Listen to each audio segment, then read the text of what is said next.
Just a little bit.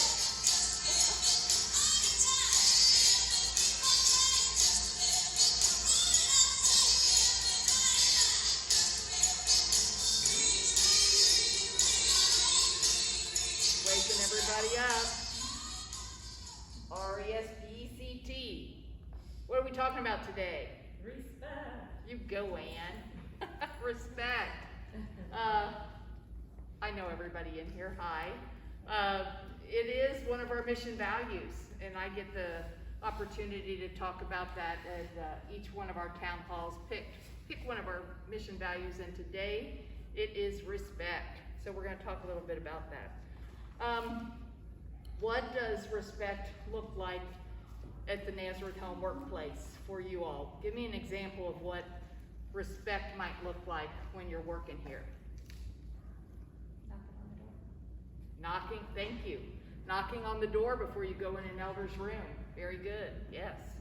Anybody else have a little example? Valuing what everyone has to say. Thank you. Yes, I'm actually going to talk about that. Thank you, Ashley. Valuing what everybody has to say.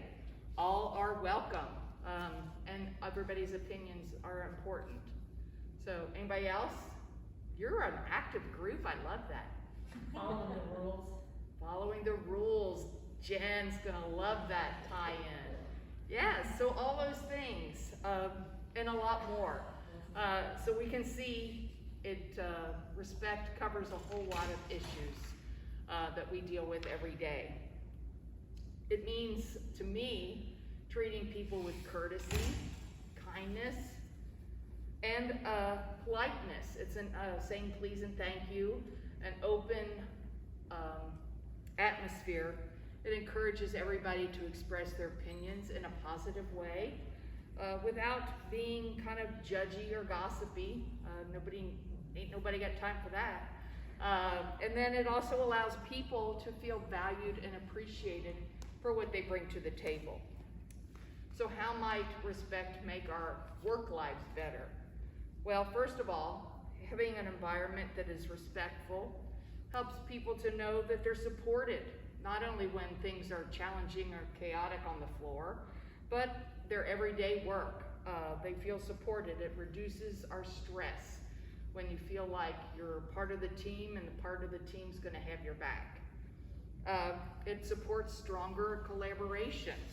Not to mention, because you have those things, you have better physical and mental health. It supports all of that. Respect at work can also support our productivity. It motivates people to do better, to do their best, because they know their best is going to be appreciated and valued. It helps them to do a good job. It's working together for the best care for our elders. Respectful employees are happier employees, I think. Think about it, if you have a manager or a team member that consistently is being disrespectful, what does it make you feel like? Not good, but it also means that you're not valued, you're not being listened to, you're not being appreciated. So therefore, you feel like you're walking on eggshells, and that's that tense feeling that you, just when you go into walk into a room where you know that it's not going to be respectful. It increases not only your job satisfaction, but statistics show that it also increases job retention, which is really important. Everybody that walks through the Nazareth home door to begin work, we all we're carrying something. I remember when my kids were little and I would take them to school, some days you would feel like you had to peel them off your leg. So you're dealing with childcare stress. You're dealing with, maybe you had a fight with your husband. You had a flat tire. I mean, the list could go on and on. Everybody's carrying something that your work family might be totally unaware of. They can't read your mind. So you might feel like somebody's having a little off day. Ask them, communicate, find out what's going on with people. That's another way of showing respect, that you care enough to ask about them. And everybody loves to know that they're being cared about and that people are concerned for them. That's another part of showing respect, I think. Also wanted to just say a very few words about what disrespect feels like. It can destroy your work harmony. If you are on a team that is disrespecting each other, nobody wants to be part of that. It makes you feel bad, uncomfortable, tense. I'm sure that all of us have been in situations where we feel like that. No matter, like I said, what you're carrying when you come through the door, the other side of that coin, besides being aware of other people who might be having a bad day, is that it doesn't give you permission to just randomly vent and be disrespectful to people. We have to remember that we are indeed a team and we're in it together. We're also a diverse group of people. We look pretty homogenous in this group though right now, but the previous group, we're diverse. We're a bunch of different people, raised differently, different opinions, different ideas. All of that stuff, all that diversity is beautiful and rich for opportunity. But it also means we've got a lot of different ideas going on about how we think things should be or ought to be. What I want to say about that is okay. We can be okay disagreeing. We can agree to disagree, like your parents might have used to have said. And also, just because you're thinking something, like maybe thinking, well, I think they're doing that very stupidly, doesn't mean you have to say it. Just because you think it doesn't mean you have to say it. Because that's obviously, if you call somebody stupid, it's not very respectful. Also, you want to just guard your words. Guarding your words is part of being kind. So just because you think it doesn't mean that you have to say it. I'm sure more than one of you, your mother said, if you can't say something nice, don't say anything at all. So think before you speak or blurt out something. If it doesn't uplift, if it's unkind, or if it's just mean-spirited, just don't say it, or find a different way to say it that can be more positive. Everybody here, I'm sure, wants to work in a workplace that's fun, has a spirit of camaraderie, where they feel valued. Respect is part of how that happens each day. You all make it happen each day by the respect that you give one another. I want to say thank you. Thank you for being here. Thank you for the respect you give the residents and other team members, vendors, families. That spirit of camaraderie goes a long way to make Nazareth home the wonderful place that it is. So thank you. And just remember, all it takes is just a little respect. Thank you all. Thank you, Bridget. Thanks. Well, hello. We have a little bit of a smaller crowd this afternoon, but still the same message we'll be delivering. Just wanted to say, I think I know all of you all in here. Again, Jennifer Smith, back here, yes, HR Director. But I also wanted to kind of let you guys know what we've been really talking about, obviously, with respect. And I guess you'd say, what is a respect of culture? And how do you get to a culture of respect? And I can tell you this morning, I've been doing a lot of talking today, so my enthusiasm, I'm trying to get it back up, and I'll get a bit going here in just a minute. But we had 10 new employees that started today, this morning, so I've been with them almost till 12:30, and I can tell you the one thing that was really pretty exciting when we were listening to them talk and say some of the things, I always learn a lot in the lunch, when we eat lunch. When we eat lunch with them right around 12:30, I learn a lot about them and what their experience were, and really honestly, what their story is and why they're here. It's 30 minutes that I spent with them, and actually I was thrilled with one of them that actually said, you guys got a good vibe here. I was like thrilled with the fact that we still had a vibe. And I was like, she goes, it just feels so friendly. It's a culture, they use the word culture. I've been in a culture that wasn't quite that way. I'm so happy to be here. As we sort of walked around the building a little bit too, we were learning a little bit more about those individuals, kind of do a little bit of a tour. I was doing a little ear hawking also and kind of listening to them about what they had to say about Nazareth Home. Heard it's a great place to be. I've been looking around for a while. I'm so thrilled that I got hired here. And I can tell you, that's a great feel when you're sitting there and you're just being able to talk to people, because you have a sense of knowing that they want to be here. They want to be a part of our culture, and they were so happy to be here. One thing we have to continue to remind ourselves of are some of the things that we actually do that make us have a culture of respect, because it's extremely important to continue to do those things. And just like Bridget was sort of talking about, and also Anne reminded us of as well too, is that, you know, in general, culture respect really goes beyond the person. It really is including respect for rules, deadlines, politeness, punctuality, all the things that you were taught, hopefully, as you grew up to get to that culture of what respect means. But here's a couple of things that I would like to kind of talk about that just remind people of some of the things that we can do. And number one, there's 10 of them I'm going to talk to you about, but one of them, the first one is say something. Say something when you know it's not quite right. So in other words, there's many times where people will come and they'll talk to me sometimes about some of the things like, hey Jennifer, I want to report somebody did this and they did that, and you know, I knew it wasn't right, but I just thought I'd let you know. Well, what can I do about it now? The thing about it is that all the people that surround us create that culture of respect.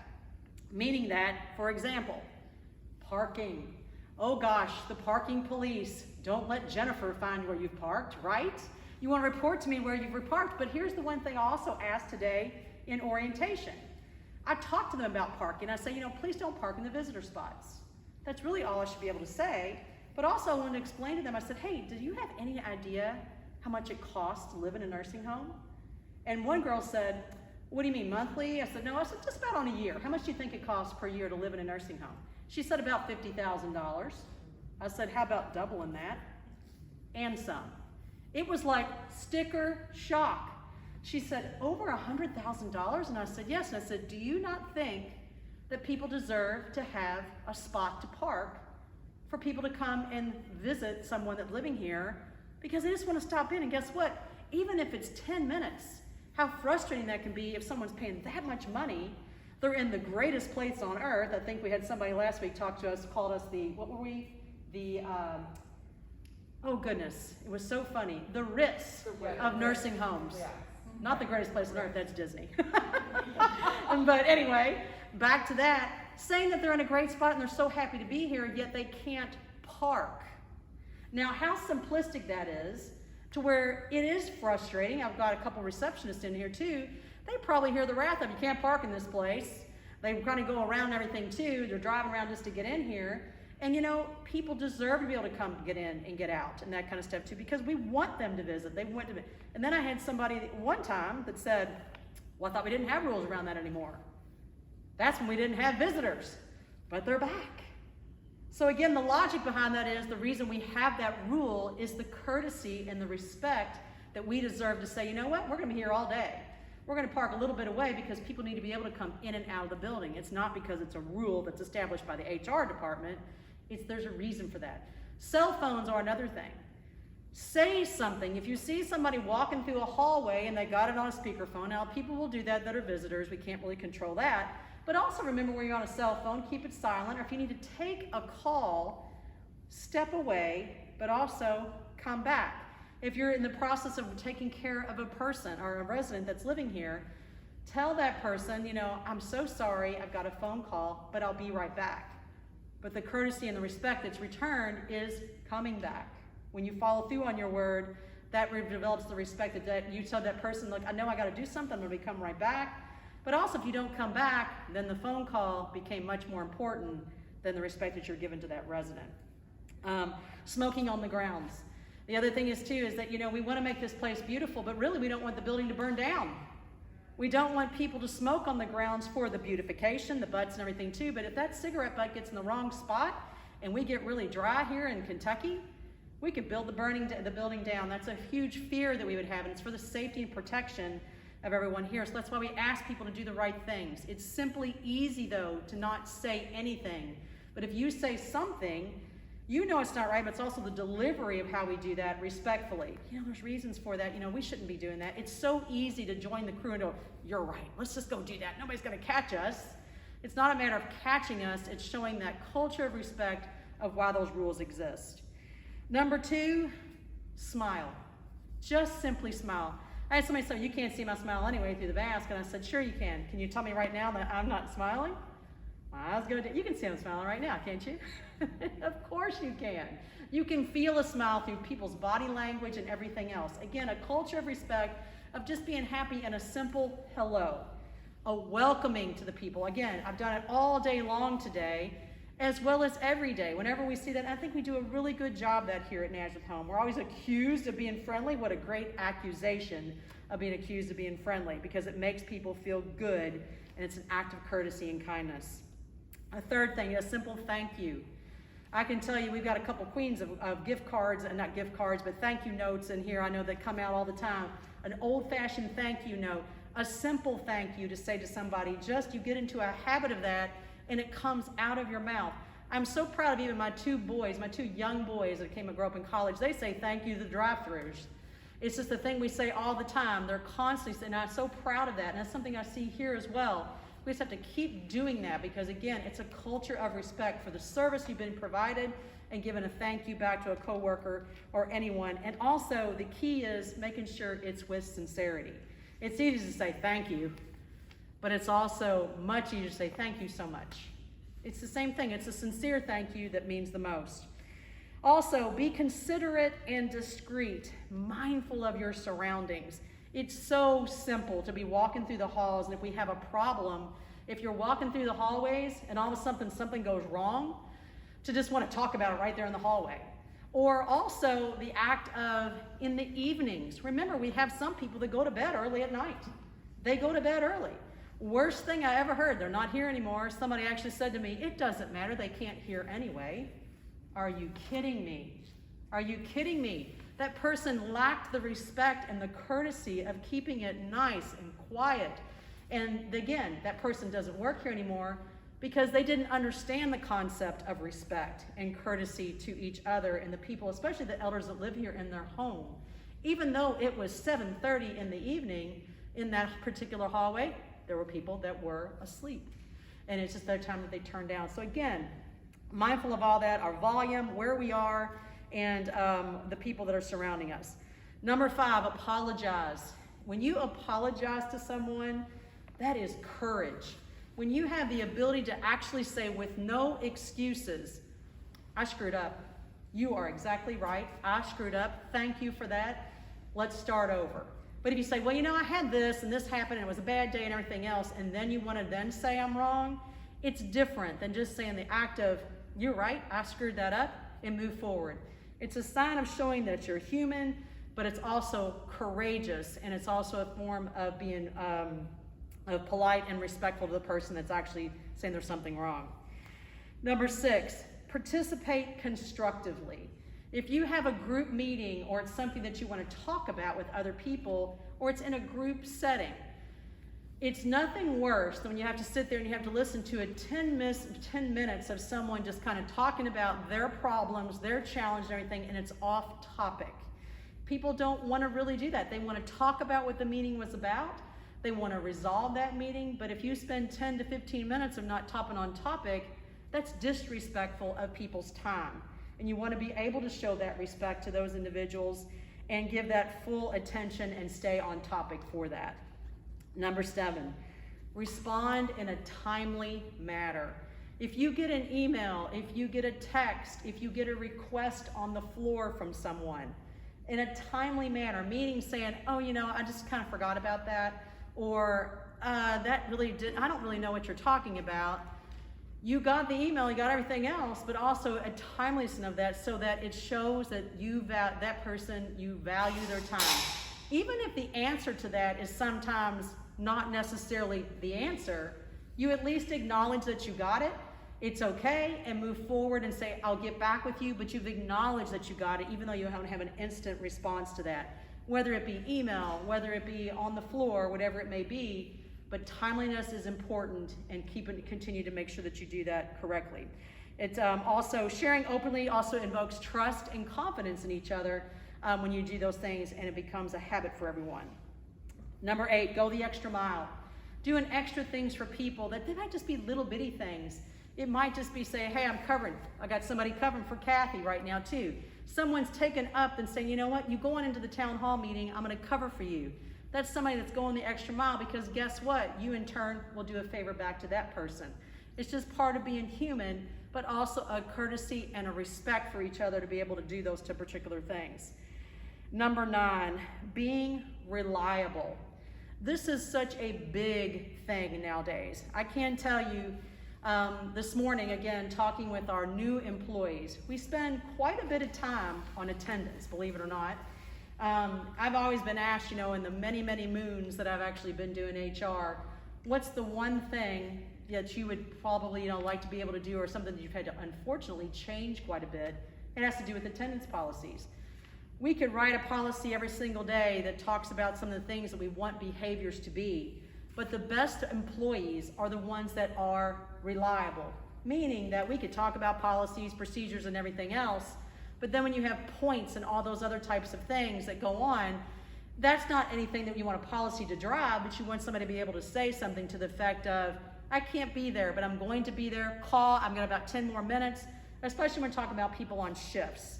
And reliables, set yourself a list or a task list to make sure you can set those for deadlines, because reliability goes a whole lot longer than if someone just has an attendance issue that's brief and then they can move forward. But again, and then understand the rules too. Review your handbook, understand policies that you actually can do, because that's a reliable employee also that understands what they're doing. And last but not least, number 10, feedback is a gift. Feedback truly is a gift that's given to you, as long as you don't consider that criticism. So the thing about that is that if you are a person, you want to actually go ahead, instead of criticize somebody, you want to also praise people much more often than you are criticizing. Because when you do provide that feedback, it is not taken offensively. It is taken as an opportunity to give some feedback on some things that might improve. And that's, again, an opportunity for give that culture of respect. The other thing is, too, is that when you talk about all these things, those are 10 items that I've just kind of talked about, things that kind of go on and things that we could actually, you know, take a look at as we move out through our day. We also have a referral bonus. And the thing about that I want to let you all know is that, believe it or not, this morning, we had half of the class that was there due to referrals. Half. When I asked that question, I was like, whoa, I said, that's pretty great. You have 10 people and half of them were there just from referrals. That really says something about your culture. Because the one thing is that when you have constantly people saying, I really like it here, why don't you come work here as well? That invokes all of those things and all the staffing crises that we have. I also want to remind people what we have for our referral bonuses. Right now, if you get a person that's full-time, we have a special going on right now. If they're here for 60 days, you get $300. If they're here 120 days, it's another $300. And then if they've been here for a full year, that's another $400.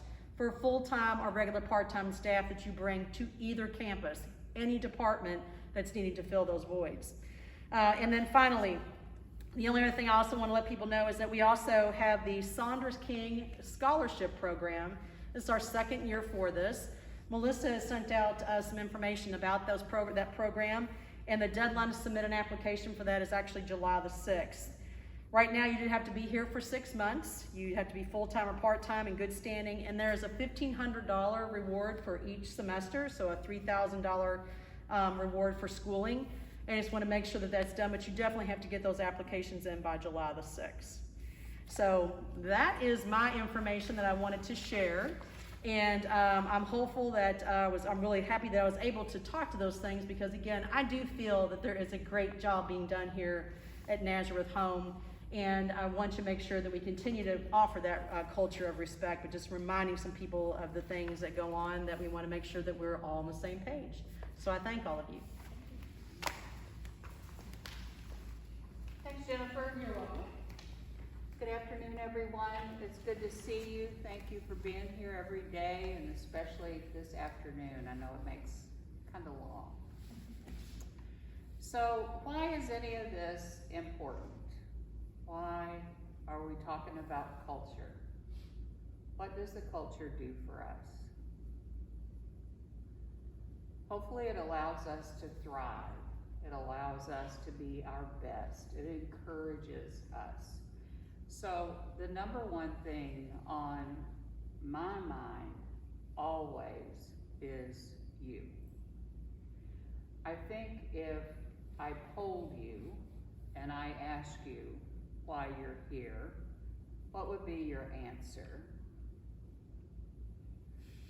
Most of you would say to put the resident first, to put the elder first.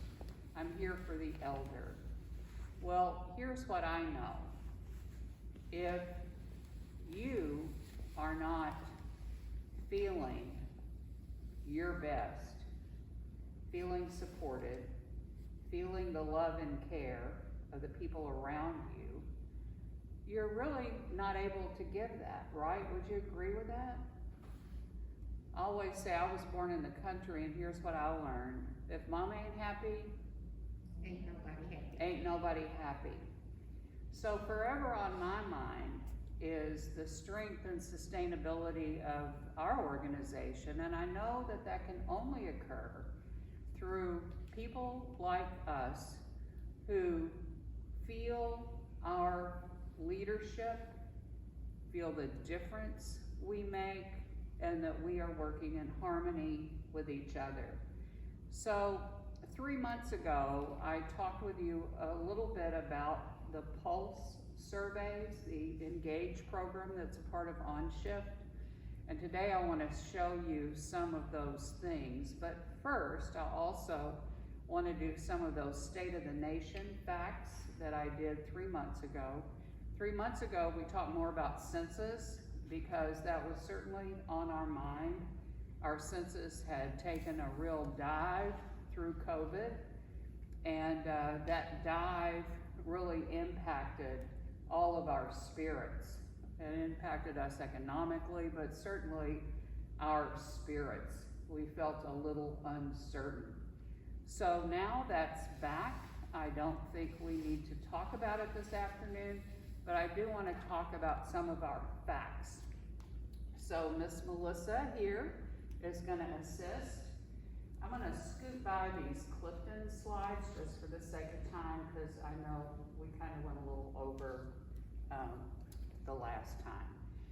So each and every month, we're measuring what we're doing. We try to evaluate ourselves, those of us that are in a leadership role here. Everybody in this room is in a leadership role, but some of us feel the heat more than others, right? So results are where I feel the heat. So I always want to know, how are we doing? So you look at this and you see that this year we've hired 60 people. You're going to see when Melissa flips that even with hiring 60 people this year, we're still going to have about 21 open spots in nursing. We've got about 4 in food service, 1 in environment. So even with that pace, what we see is there's been a real change in outside culture and inside culture, kind of keeping people that are working shift work. So that turnover there, the 21%, you want to take a stab at what that is nationally this month? It's about 50. So even though we're doing pretty well, that's never good enough for me. So I'd like to see those numbers better. You can go on. So here you see just about in the 20s for nursing, a little under 5 in dietary, environment and maintenance, they do really great. Activities, good, all the other departments. So we have a lot to be proud of, but we have to keep it that way. Admissions, since we saw you last in March, we admitted 41 people. In April, we admitted 41 people, and in May, we admitted 36 people. So pre-COVID, that number was always about 45. So it's a very brisk move in. I looked at those numbers again this morning. 82% of the people that come to Nazareth Home are coming from the hospital. So that's a lot of activity for Miss Ashley and Sharon. And then of course we all know what Ann does, trying to bring people into Charity Court. It's a lot. It's a lot that each of you do every day. So yeah, let's go on. So even when we're feeling that we don't have the amount of people we need, I'm looking around at the nurse folks. We're kind of sparse on nurse folks in here this afternoon. But one of the things I want to draw your attention to, you know, we are a 5-star, but when it comes to staffing, we're only a 3-star. And the reason we're a 3-star is this RN hours per patient day, where we have 30 minutes. And the national average is 41. Kentucky is 44. I don't feel bad about that, because I'm going to direct you to the LPN hours. Those LPN hours are 108. 108 minutes, as opposed to 53 minutes. That's the national. So even for the non-math majors, I think you know that's double, right? That's double. And then the weekend. Our weekend hours are far and above the national and Kentucky. So even on our 20 open positions and our toughest day, I'm just saying that we have a lot to be grateful for. And what we have to be grateful for are the people that are working around us. We have a lot to be grateful for. Here's just how we're doing on the vaccination. Again, great. Thanks to everybody for stepping up. I know Angie is having a clinic on Friday for boosters. If you haven't had that, it's available right here at work for you. So now moving on. So back to those pulse surveys. So you may have seen a young gentleman here the last couple of weeks. His name is Will Catalano. He's a Bellarmine student. So like I said to you 3 months ago, we're really focusing in on the culture, the temperature. What is the temperature of the team? How are people feeling? What does it take to get folks to be engaged in what they're doing, engage others, and have that harmony on the team and that love and care that all of you show with the elders? How are we doing showing that with each other? So we are brisk sending out these, and they're random, it's a logarithm, but one of the things that these pulse surveys, as great as they are, that the program doesn't really do is provide a lot of graphs and data back to us. So I asked Will to dig into that. He's been here 2 weeks, and he yesterday delivered a great report that I just don't have time to do all of today. But he had tons of data that he had pulled out of the system that shows both the new hire surveys. So we're pushing people at 7, 14, 21, 30, then at 60 and 90 on how they're feeling. And a lot of the responders, you can actually track that individual's response because they're responding more than once. So it allows someone to go to that person and touch base with them. And there were a couple of times that had happened. Someone had been a little distressed about something. Somebody went and talked to them. The person reported that the next time, got that cleared up. So it gives a lot of opportunity to reach out to someone and address how they're feeling, or at least listen. Sometimes you can't change that. But all I brought this afternoon, because I wanted you to see just kind of what it looks like, and I call it the big three: nursing, dining service, and environment. Those are the graphs that I'm gonna show. So these are the responses over the last 90 days. So this is dietary. So it's kind of hard on the gray, but you see that purple line? These are all of our responses. This is everybody at Nazareth Home. Over the last 90 days, we're in the 80th percentile on feeling good. Okay, 80% feeling good about our day and about our role on the team.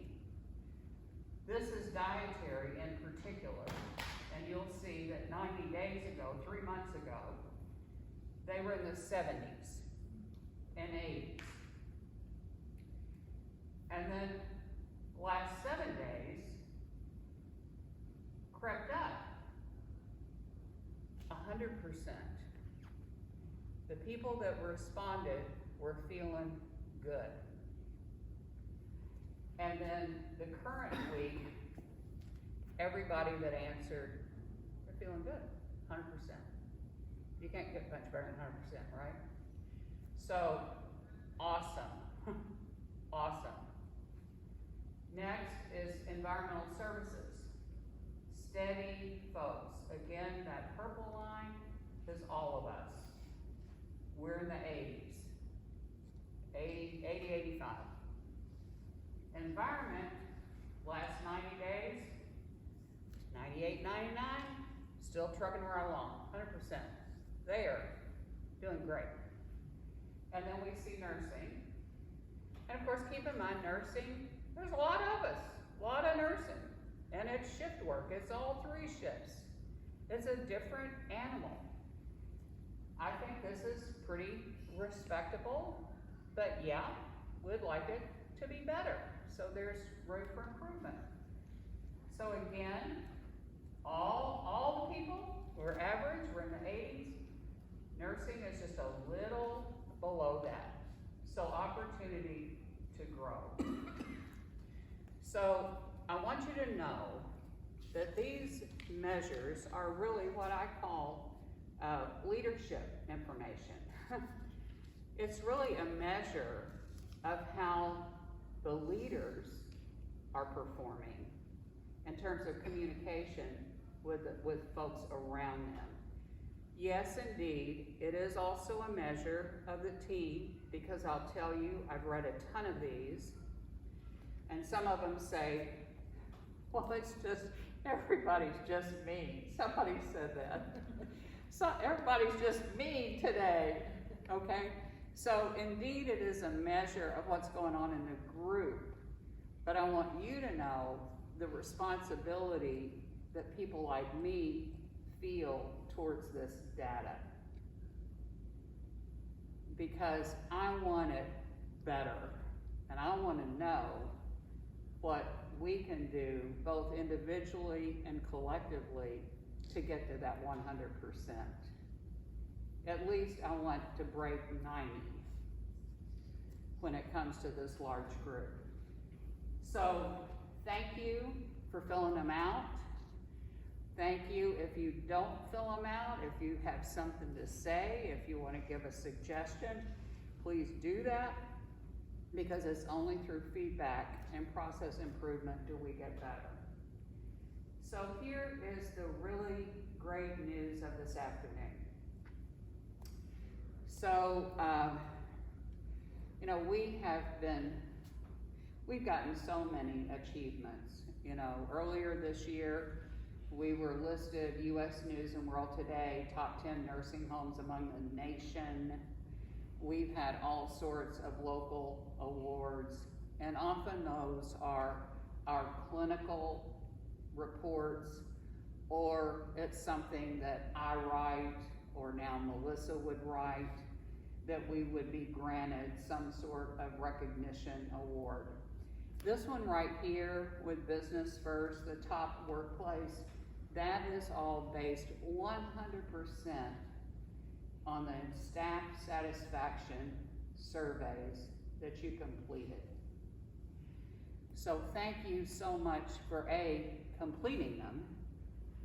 Melissa was bugging everybody.